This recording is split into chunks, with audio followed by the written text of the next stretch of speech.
there was a place on the moon that we called home. It was a valley surrounded by mountains that are higher than the Grand Canyon is deep, to give you some perspective.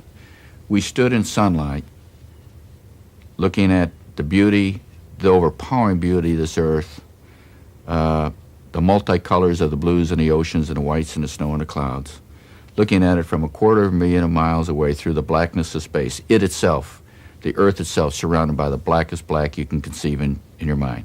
Stood in sunlight on the moon looking at the earth surrounded by blackness. Not darkness, blackness.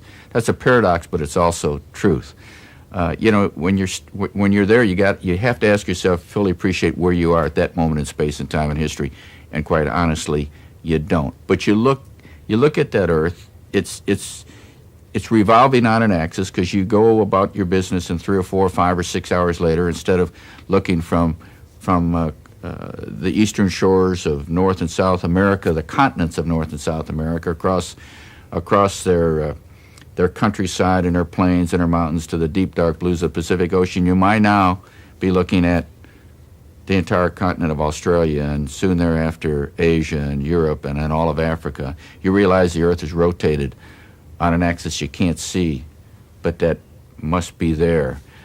You watch the sunset on the east coast of one continent and watch it rise on the east coast of another continent. It's not like looking through or across distance. It's like looking across time, and the earth truly is your identity with reality from a place on the moon where reality itself is almost like a dream. That's probably the most vivid description I can give of being on it.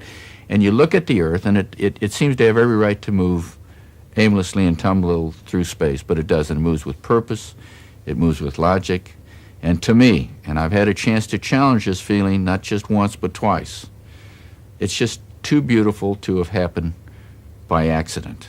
There has to be somebody bigger than you and bigger than me, no matter how we dress them or by what name we call them, that put the small part of the universe together that this one person was privileged to see.